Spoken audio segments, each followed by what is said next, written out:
오병이어 사건은 사복음서 전체에 기록된 가장 중요하고 유명한 사건이죠. 사복음서에 기록된 기적 사건이 많지만 전체에 다 기록된 유일한 기적 사건이 바로 이 오병이어예요. 예수님의 인기가 절정에 이르렀을 때이기도 합니다. 오늘 읽지 않았던 이 앞부분의 내용을 보면 어떤 상황이었냐면 제자들과 예수님이 사역으로 기진해 있던 지쳐있는 상황에서 사람들이 너무 많이 다니니까 식사할 겨를도 없는 거예요. 그래서 예수님이 배를 타고 제자들하고 한적한 곳으로 가자라고 이야기합니다. 한적한 곳에 가서 우리가 좀 쉬자. 그리고 제자들과 함께 배를 타고 이동하는데 이 예수님을 쫓아다녔던 많은 무리들, 사람들이 멀리서 예수님의 배를 발견하고 야, 예수님이다! 그리고 도보로 달려서 예수님의 목적지에 먼저 도착해 있는 상황이에요. 열심도 이런 열심이 없죠. 그러니까 그만큼 예수님의 이 인기가 최절정에 이르렀던 시기입니다. 예수님의 배가 당도하니까 무리를 떠나서 한적한 곳으로 오려고 하셨는데 도착하니 거기도 엄청나게 많은 사람들이 나온 거예요. 그런데 예수님의 반응이 참 놀랍습니다. 그들을 웰컴하셔요. 그들을 환영하세요. 귀찮아하지 않으시고 그들에게 여러 가지로 말씀을 전하고 가르치셨습니다. 34절에 보니까 저들을 보시며 불쌍히 여기시고 사랑의 마음으로 저들을 가르치셨다라는 거죠. 그런데 문제는 제자들이었습니다. 제자들의 마음은 편치가 않은 거예요. 아니 쉬려고 왔더니 좀 밥 좀 먹으려고 왔더니 또야? 이제 이런 마음인 거죠. 그래서 날이 저물어 가자. 예수님이 가르치기 시작하시다가 이제 날이 저물어 가자. 제자들이 예수님께 나와서 이제 이렇게 이야기합니다. 여기는 빈들이고 먹을 것이 없으니 사람들을 돌려보내서 마을과 촌에 내려가서 좀 먹을 걸 얻게 합시다. 주님, 여기는 먹을 게 없어요. 저 사람들 굶어요. 그들을 걱정하는 것처럼 보이지만 제자들의 마음은 뭐예요? 돌려보내고 빨리 보내고 쉬고 싶은 거, 도망가고 싶은 거죠. 이게 지금 제자들의 마음이었다는 것입니다. 그때 예수님이 제자들에게 하신 말씀이 뭐냐면 너희가 먹을 것을 주어라. 그들을 보내지 말고 너희가 먹을 것을 주어라 라고 하는 말씀을 주시는 거예요. 여러분, 오늘 우리는 이 말씀 앞에 서려고 합니다. 저는 작년에 개척에 대한 마음을 품고 기도를 하고 있었다가 교역자들 1년에 2번씩 통독하는데 그 통독하는 스케줄에 맞춰서 마가복음을 읽는 순서였는데 급히 내려가던 눈을 이 구절에서 멈추고 고정하게 되었습니다. 너희가 먹을 것을 주어라. 수도 없이 읽었던 본문이고 말씀이죠. 근데 그날 이 말씀이 저한테 날라와 박히는 것 같았어요. 너희가 먹을 것을 주어라. 이게 교회의 사명인데 오늘날 교회, 오늘날 목회자에게, 오늘날 성도들에게 주시는 하나님의 음성으로 제 안에 들리기 시작했어요. 너희가 먹을 것을 주어라.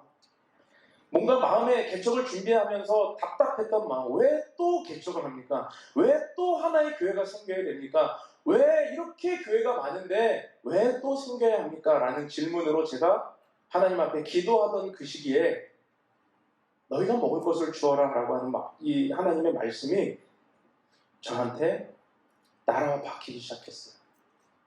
근데 문제는 뭐예요? 문제는 저였습니다. 주님의 음성이 저한테 들려온 것까지는 좋아요. 근데 제 자신이 문제더라고요. 저도 제자들의 반응과 별반 다를 게 없었기 때문입니다. 예수님 제자들이 아까 우리가 살펴보았듯이 빨리 저들을 돌려보냅시다. 좀 우리도 쉽시다. 힘들어했죠. 피곤해했죠. 어려워했죠. 오늘 그만하자 그랬죠. 그런데 이 모습이 제 안에도 있었더라고요. 부끄러워 견딜 수가 없었습니다. 이 마음을 발견하고 이 마음을 들키고서는 제가 부끄러워서 견딜 수가 없더라고요. 그래서 무릎을 꿇고 기도하기 시작했습니다. 감당할 수 없는 눈물이 제 안에서 막 흐르기 시작했습니다. 주님, 저에게 사랑이 없습니다. 주님의 명령을 감당할 긍휼도 없습니다. 양들을 사랑으로 섬길 목자의 마음도 없습니다. 누구보다 이기적이고 누구보다 사랑이 없고 누구보다 나 자신이 소중하고 누구보다 내가 제일 불쌍하다고 징징대는 연약한 자입니다. 저한테는 줄 수 있는 게 없습니다. 제 안에 이런 고백이 터지기 시작하더라고요. 근데 한참을 그렇게 기도하는데 하나님이 저에게 나지막한 감동의 또 말씀을 주셔요. 근데 아시죠? 우리 주님은 어떤 일을 계획하시면 3번 반복해서 말씀하시는 습관이 있으시잖아요. 바요나 시모나 내가 나를 사랑하느냐? 한 번 묻는 것도 민망한데 3번이나 물어보시잖아요. 배신한 제자에게. 근데 저한테도 너희가 먹을 것을 주어라 말씀하시고 저 못합니다. 저는 사랑이 없어요 라고 울고 있는데 또 말씀하시는 거예요. 너가 먹을 것을 주어라. 더 구체적으로 너가 주어라. 주머니 이렇게 펴서 보여드리고 싶었어요. 없는데요. 근데 주님이 저에게 마지막으로 감동 주신 마음이 뭐냐면 너가 줄 수 있다라는 거였습니다. 너가 줄 수 있다. 제가 깜짝 놀랐어요. 줄 수 있다? 내가 줄 수 있다? 다시 말씀을 보기 시작했습니다. 일어나서 말씀을 다시 읽기 시작했습니다. 그리고 우리 모두가 알고 있는 결론에 이르렀습니다. 42절부터 44절 말씀 다시 한번 볼게요. 다 배불리 먹고 남은 떡 조각과 물고기를 12바구니에 차게 거두었으며 떡을 먹은 남자는 5,000명이었더라. 적은 떡과 물고기 정말 별 볼 일 없는 이 오병이어를 드렸는데 주님께서는 그걸 받으시고 놀라운 식탁을 차려주셨죠. 놀라운 기적을 베풀어 주셨죠. 5,000명을 먹이실 뿐만 아니라 12바구니에 차게 거두어 남기게 하셨어요. 자, 드린 건 오병이어인데 이 떡 5덩이와 물고기 2마리, 어린아이의 한 식사량인데 먹고 남은 건 12광주리가 채워진 놀라운 사건. 제가 이 결론을 보자 다시 믿음이 생기기 시작했습니다. 그래, 주님이 하시면 되지. 내가 하는 거 아닌데 주님이 하시면 되지. 제자들에게 그 기적의 능력이 있음을 보시고 말씀하신 게 아닌데 주님은 기적을 베풀기로 작정하시고 그들에게 순종을 요구하신 것인데 주님이 하시면 되지. 이런 마음이 제 안에 생기기 시작했습니다. 여러분, 교회는 세상을 향해 항상 주어야 합니다. 세상을 향해 항상 줄 수 있는 것이 있어야 됩니다.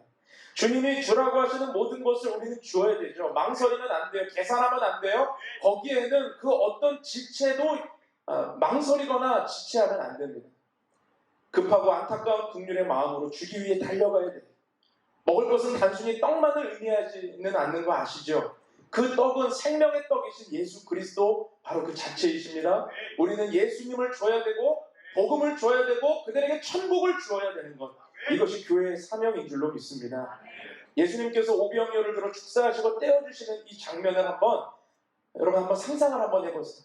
예수님이 축사하셨어요. 그리고 그 적은 물고기와 떡을 이제 떼기 시작합니다. 그런데 오늘 말씀에 보니까 12바구니에 거뒀다 그러죠. 그러니까 그들을 나눠줄 수 있는 바구니가 12개였던 것 같아요. 그러면 12제자를 상징하는 거예요. 12명의 제자들이 지금 분주하게 날르고 있는 겁니다. 배달을 시작한 겁니다. 그런데 5,000명을 섬겨야 돼요.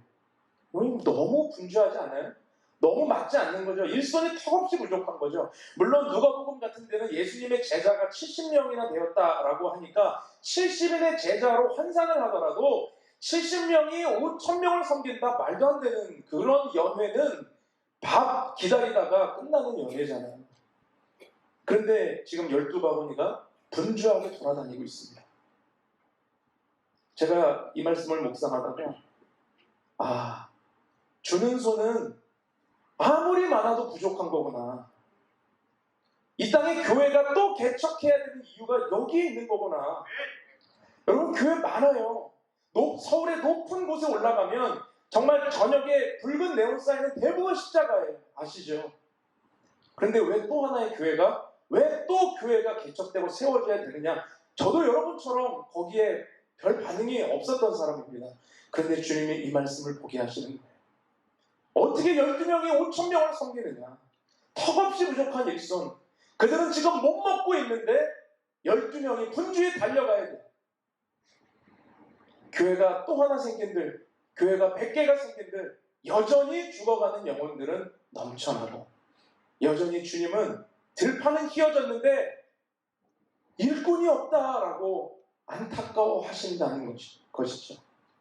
여러분, 그래서 교회 개척을 결정하게 되었습니다. 이름도 주는 교회라고 지었어요. 별 고민 안 했어요. 고민 안 한 티가 나요. 네이버에 치면 수없이 나와요. 괜찮아요. 꼭 교회 이름이 유일무이해야 될 필요는 없습니다. 그 교만일 수 있습니다.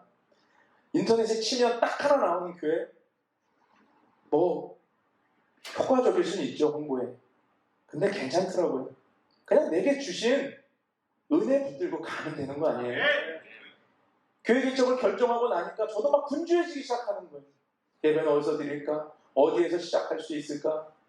근데 주님이, 기적을 베풀기로 원하시는 주님은 여호와 이레를 준비하시고 우리의 믿음을 보시잖아요.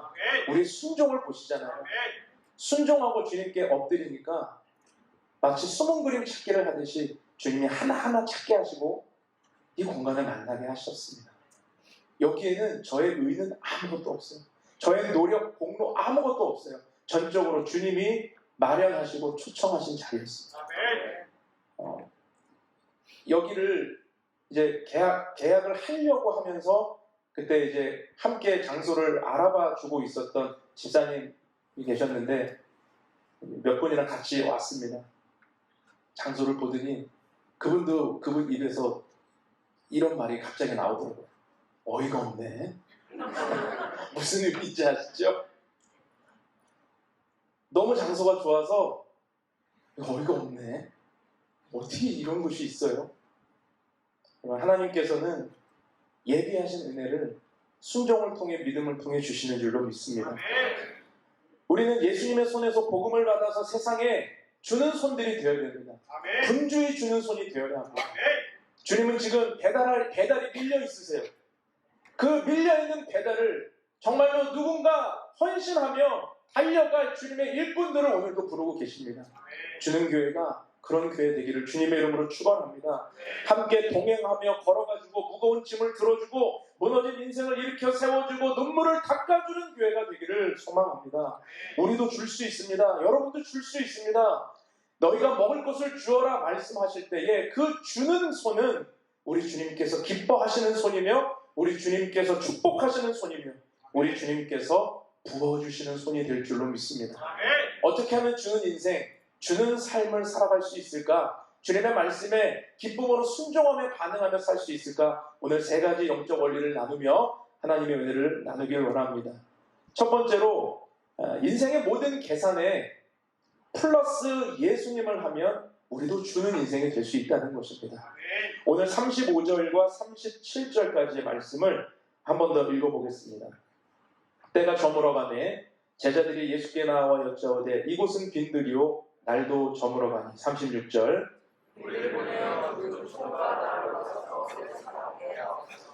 대답하여 이르시되 너희가 먹을 것을 주라 하시니 여짜오되 우리가 가서 200데나리온의 떡을 사다 먹이리이까. 자, 제자들은요 날이 저물어가자 무리들과 빨리 헤어지고 싶어합니다. 사람들을 촌과 마을로 보내려고 합니다. 근데 예수님이 생각은 달랐죠. 너희가 먹을 것을 주어라. 굉장히 황당한 말씀이에요. 아니 이 빈들에서 도대체 어디 가서 우리가 이 음식을 구합니까? 그러니까 제자들 중에 빌립이라고 하는 제자가 요한복음 6장에 보면 빌립이라는 제자가 뭐라고 그러죠? 주님 200데나리온이나 필요합니다. 그런데 요거를 계산을 해보면 아주 정확한 계산이에요. 한 데나리온은 이 노동자의 하루 품삯입니다. 그럼 한 10만 원으로 잡아보죠. 그러면은 200데나리온이라고 하면 2천만 원이 필요한 거죠. 계산이 되고 있으십니까? 2천만 원이라고 하는 돈이 필요하다는 거예요. 그런데 2천만 원을 5,000명으로 나누면 얼마가 돼요? 5,000명으로 나누면 1인당 4,000원의 식대. 여자와 아이들까지 10,000명이라고 생각한 10,000명으로 나누면 2,000원의 식대. 여러분 2,000원, 4,000원 가지고 사실 배부른 음식 먹기는 어렵죠? 그냥 빵 하나 사면 족하는 거예요. 그러니까 적어도 빵 하나 먹으려면 2천만 원이 필요합니다. 200데나리온이나 필요합니다. 그런데 지금 이 빈들에서 광야에서 밥 먹이는 것은 불가능입니다. 제자들의 대답이에요. 제자들의 대답. 여러분 어떤 일을 할 때 합리적이고 이성적인 판단은 굉장히 중요합니다. 그런데 그 합리적이고 이성적인 판단 위에는 기적은 일어나지 않습니다. 기적은 어디에 일어나느냐? 초합리적이고 초이성적인 현장에 일어난다라는 사실입니다. 예수님도 여기가 빈들인 거 아셨어요. 예수님도 여기가 광야인 거 아셨어요. 예수님도 여기가 음식을 구할 시장도 없는 텅텅 빈 곳이라는 것을 주님도 아셨습니다. 주님 바보가 아니셨어요. 그럼에도 불구하고 주님이 너희가 먹을 것을 주어라라고 말씀하신 이유는 이미 그 마음에 기적을 행하시려는 결정을 하셨기 때문이죠. 예수님의 답은 기적이었습니다. 그러나 제자들의 대답은 불가능이었습니다. 제자들은 지금 이 현실을 자기의 머리로 계산으로 잘 정리했을지는 몰라도 지금 그 계산에 한 가지를 빼먹었다는 사실을 모르고 있어요. 그게 뭐죠? 예수님을 포함시키지 않았다는 것입니다. 플러스 예수님 하지 않았다는 것입니다. 지금 이 문제에 대해서 예수님을 계산에 포함시키지 않았어요. 금액으로는 2천만 원이 필요한데 2,000원짜리 도시락 하나 있는데 이거 가지고 어떻게 5,000명 먹이냐 이러고 있었던 거죠. 그런데 2천만 원과 2,000원짜리 도시락의 이 간극, 이 차이를 메울 수 있는 것은 그들에게는 아무것도 없었던 것입니다. 근데 여기까지가 예수가 없는 답이에요. 우리가 다 생각할 수 있는 답이에요. 어린아이들이 이야기할 수 있는 답이에요. 아주 쉬운 답이에요. 못 먹어요. 저희 아이들도 아빠 라면 먹고 싶어요. 그래서 제가 끓이는데 2개 끓이면 애들이 이야기해요. 그 누구 코에 묻혀요. 못 먹어요. 아니 야 아빠가 좀 덜 먹을게. 아니에요. 우영이 혼자 라면 하나 이상은 먹어요. 애들조차도 딱 음식 양을 보면 먹을지 못 먹을지가 보이는데 이건 5,000명을 앞에 두고 2,000원짜리 도시락 하나 있는데 누가 먹을 수 있겠냐. 당연히 제자들이 합리적이죠. 이성적이죠. 그런데 거기에는 예수님을 포함시키지 않은 대답이었다는 것입니다. 아무것도 상황은 달라진 게 없어요. 그런데 예수님을 포함시키자. 플러스 예수님을 하자. 지금 4,999명의 모자람이 5,000명, 10,000명이 먹고도 12바구니나 거두는 놀라운 기적의 계산법으로 완성이 되었다라는 사실.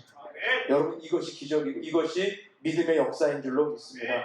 여러분 우리 인생에서 불가능한 문제가 혹시 있다면 해답도 모르는 그런 문제가 있다면 그거는요. 여러분 나한테 풀라고 주신 문제가 아니라는 걸 기억해야 돼요. 여러분에게 감당 못할 어떤 문제가 주어졌다면 그 뜻은 뭐냐면 이 문제를 가지고 예수님께 나아가도록 주님이 부르시고 있다는 것입니다. 예수님께 나아가도록 그 문제 가지고 그러면 그 계산에 예수님을 포함시키고 플러스 예수님을 하면 이제부터는 주님이 일하시는 거예요. 주님이 역사하시는 것입니다. 주님이 기적을 베풀어 주실 줄로 믿습니다.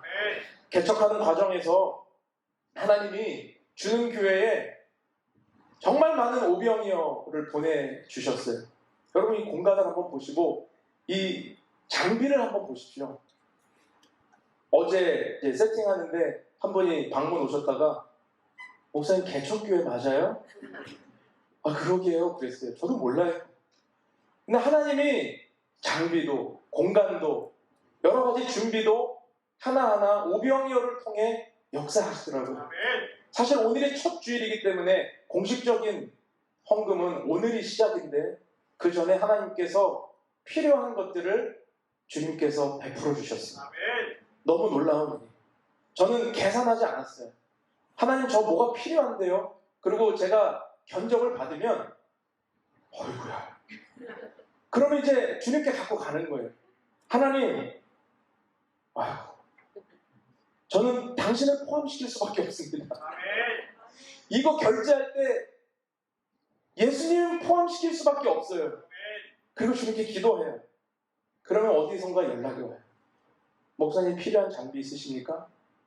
말씀하세요. 오병이어가 채워져요. 너무 놀라운 일들을 제가 지난 2달간 여기저기서 기도의 후원자, 오병이어의 후원자, 하나님의 놀라운 역사의 손길들을 경험하고 정말 첫 예배를 드리는데 부족함이 없이 하나님께서 인도해 주시더라고요. 제가 하도 견적을 받고 주님께 맡기고 이게 이제 재미가 들으니까 여러분 기적과 믿음도 일상이 되면 아주 재밌습니다. 제가 개척을 안 했으면 이런 거 몰랐을 거예요.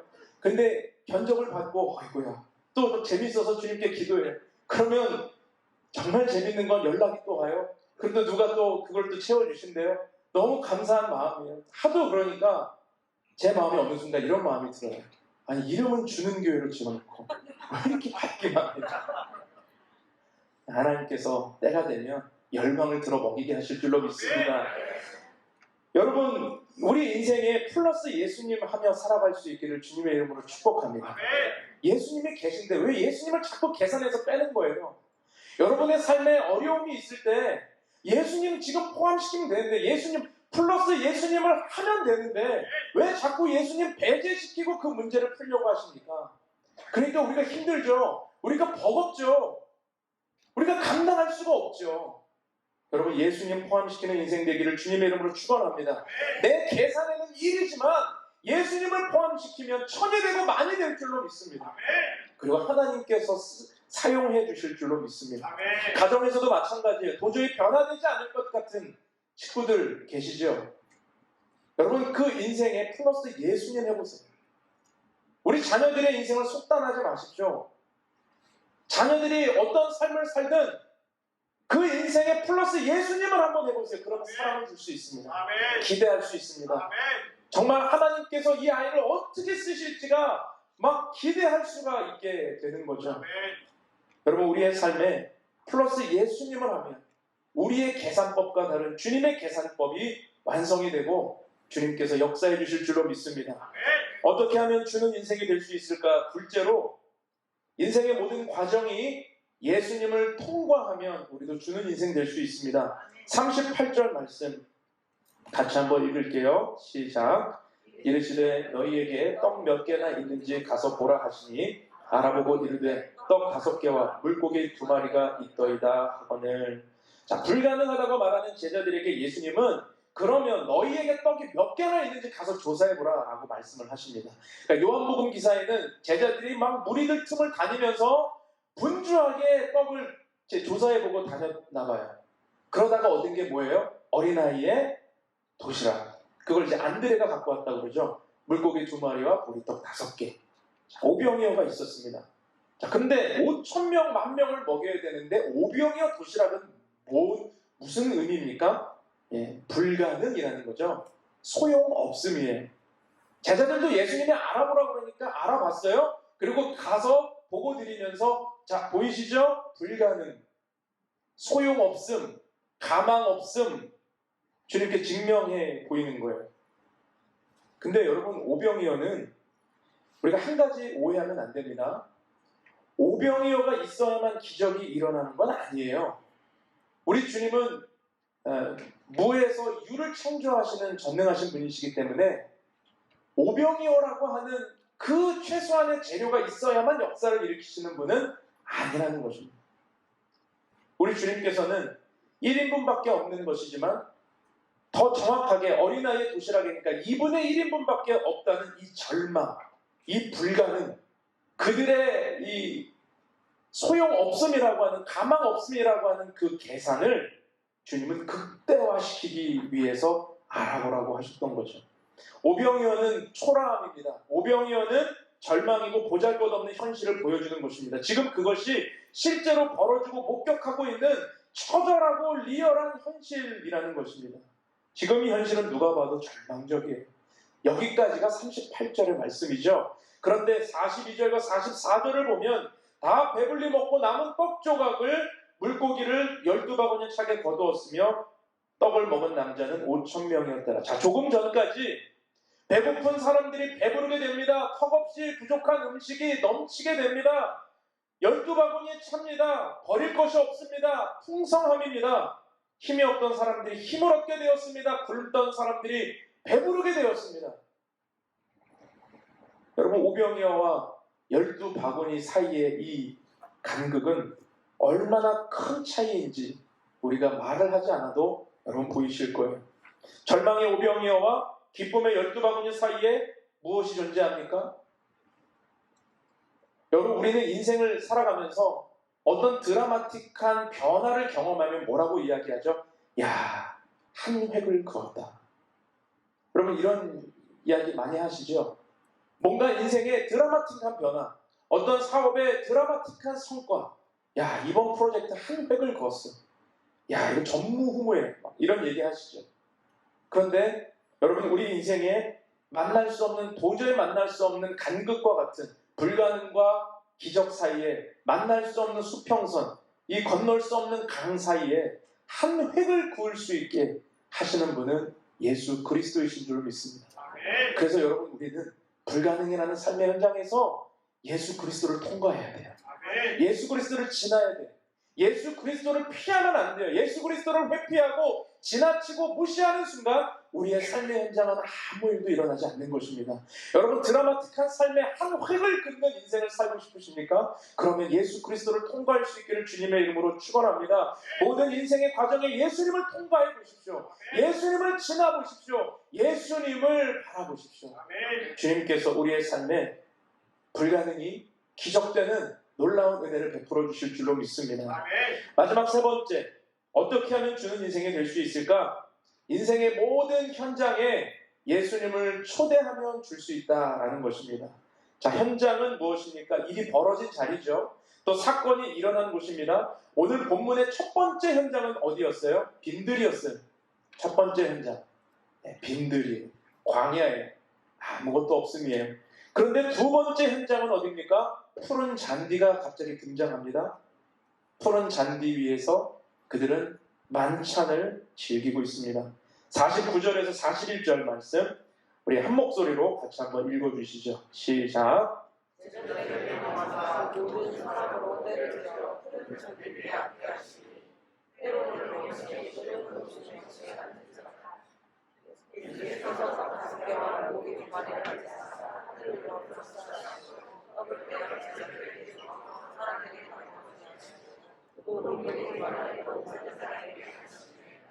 자, 그런데 빈들과 푸른 잔디는 여러분 원래 한 공간인 거 아시죠? 첫 번째 장면이 빈들이고 두 번째 장면이 이 푸른 잔디예요. 근데 거기는 한 공간입니다. 지금 이 많은 사람들이 빈들에 있다가 푸른 잔디로 이동한 게 아니에요. 갑자기 장면이 바뀐 거예요. 놀랍지 않습니까, 여러분? 빈들은 완전히 고립된 구조입니다. 식량이라고는 얻을 수 없는 곳이에요. 아주 굶기 좋은 장소죠. 이렇게 구조가 잡혀 있어서 도저히 출구와 빛이 보이지 않는 공간입니다. 그런데 이와 극명하게 대조되는 푸른 잔디는 넓고 전망 좋은 풍경이고요. 잔치가 열리기 좋은, 연회하기 좋은 식탁이 되었다라는 것입니다. 어떻게 똑같은 장소에서 이렇게 순식간에 다른 장면이 나올 수 있는 것입니까? 세상에서는 만나볼 수 없죠. 불가능한 일입니다. 빈들에서는 아무것도 얻을 수 없기 때문에 세상에서는 원판 불변의 법칙이라고 이야기하잖아요. 도저히 안 변한다. 그럼 진짜 안 변하잖아요. 근데 주님은 똑같은 공간인데 완전히 다른 공간을 연출하시더라는 것입니다. 거기에는 기존의 조건이나 환경은 아무 의미가 없었어요. 예수님이 오시자, 예수님이 역사하시자 같은 공간이 전혀 다른 공간이 되었다는 것입니다. 어린아이의 오병이어 도시락을 예수님께 제자들이 가져갔을 때 예수님이 그거 받아보시고 뭐라고 하셨겠습니까? 아이고 애썼다 그러셨겠어요? 에게 이러셨겠어요? 야 니네 주머니 빨리 다 털어봐 막 이러셨겠어요? 예수님 뭐라고 하셨을까요? 이거 제가 묵상해봤어요. 예수님은 그거 딱 보자마자 그럴 줄 알았다는 듯이 오케이 그거면 됐다.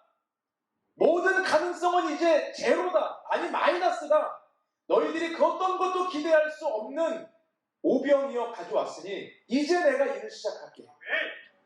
여러분 우리가 끝나야 예수께서 시작하시는 것입니다.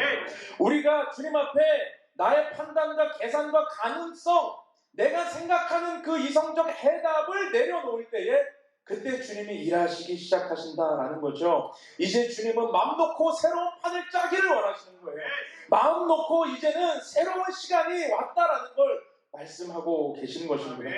39절 말씀에 제자들에게 명하사 그 모든 사람으로 때를 지어 푸른 잔디 위에 앉게 하시니 제자들에게 이제 말씀하시는 것입니다. 갑자기 빈들이 푸른 잔디로 마법을 부린 게 아니고 원래 그들은 푸른 잔디 위에 서 있었어요. 이때가 지금 봄철이었기 때문에 새싹이 돋아나는 시기였어요. 그러나 그들의 눈에 그 땅은 빈들이었을 뿐입니다. 그런데 예수님이 말씀하시니 푸른 잔디가 보이기 시작하네요. 그리고 주님 말씀하시는 거예요. 얘들아, 세팅해라. 사람들 앉게 해라. 이제 잔치가 시작될 것이다. 안내해라. 나눠줘라. 원하는 대로 먹게 해라. 뷔페다. All you can eat. 목사님이 영어도 쓰고 생각만 해도 가슴 뛰는 일이 막 벌어지는 거 아니에요? 생각만 해도 가슴 뛰는 일. 줄 수 없다고 이야기했던 인생이 예수님이 그 현장에 초청되시자, 예수님이 만찬장 되시자 줄 수 있는 인생으로 바뀌어가는 것. 여러분 너무 가슴 뛰는 일 아닙니까? 여러분 제가 뭘 줄 수 있겠어요? 주는 교회가 이제 막 개척하고 이제 막 뭔가를 해보려고 하지만 여러분 개척교회는 개척교회잖아요. 갓 태어난 신생아와 같은 교회가 이제 첫걸음 뗄까 말까 하는 교회가 뭘 할 수 있겠어요? 그런데 이름을 주는 교회로 지었습니다. 주님께서 줄 수 있는 파이프라인이 되어주실 줄 믿습니다. 하나님께서 이제 주는 교회를 통하여 정말 굶는 영혼들, 하나님 모르는 영혼들, 지금 많은 선교지에 개척교회가 선교지 이야기하면 저 목사님 도대체 현실 감각이 있는 거야 없는 거야 이런 생각하실지 모르지만 제 생각은 지금 선교지에 많이 가 있어요. 제가 개척을 하면서 제가 사실 서울드림교회도 4년차 때 갔기 때문에 많은 시스템들이 잘 정비되지 않았을 때였고요. 또 송파 캠퍼스 개척 초기에 제가 갔었기 때문에 또 그 시간들을 다 알죠.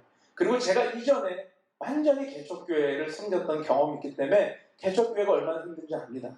그런데 많은 개척교회들을 경험해 봤는데 이런 경우는 처음 봤어요. 뭐냐면 선교지에서 선교사님이 교회 개척한다고 헌금을 보내주셨어요.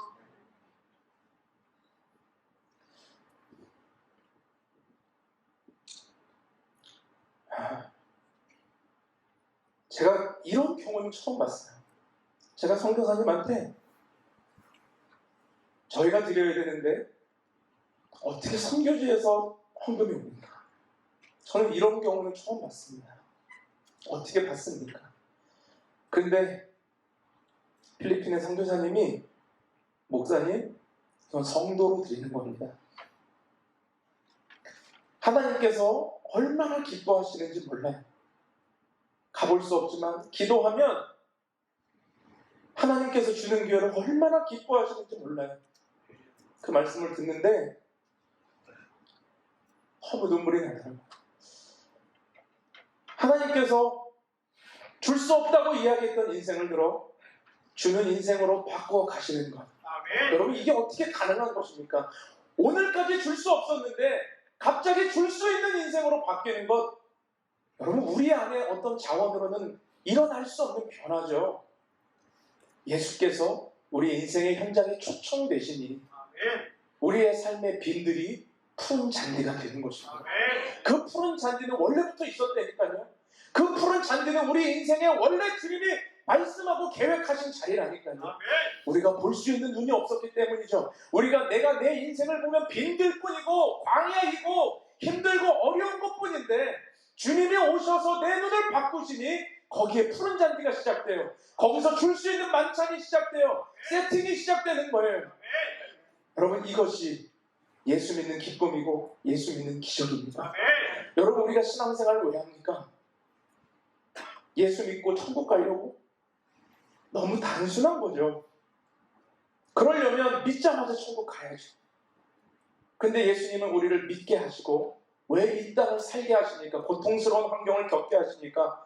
자녀라면서 우리 사랑하신다면서 왜 이 땅을 그렇게 어렵게 살게 하는 거예요? 하나님의 계획은 뭐예요? 원래 푸른 잔디를 살게 하시는데 우리가 볼 수 있는 눈이 없다는 것입니다. 우리는 빈들밖에 안 보이는 거예요. 내 인생이 제일 불쌍한 거예요. 내 인생이 줄 수 있는 게 없어 불쌍하고 내 가족이 제일 불쌍하고 내 삶이 제일 불쌍하잖아요. 그런데 주님이 우리의 눈을 바꿔버리시니까 빈들이 푸른 잔디가 되고 줄 수 있는 게 넘치는 넉넉한 인생이 되더라는 것입니다. 여러분 이게 예수 믿는 정말 이 믿음의 비밀입니다. 우리가 세상과 다른 이유는 여기 있는 거예요. 우리가 지금 아무것도 없다 할지라도 하나님께서 우리에게 보여주시는 것은 너는 줄 수 있다. 너는 줄 수 있다. 내가 너를 통하여 열방을 먹이리라. 내가 너를 통하여 영혼을 구원하리라. 여러분, 이 도전이 저와 여러분의 도전 되기를 원합니다. 이 도전이 주는 교회의 도전이 되길 원하고 한국교회의 도전이 되길 원합니다. 하나님께서 우리를 그런 자리로 부르실 줄로 믿습니다.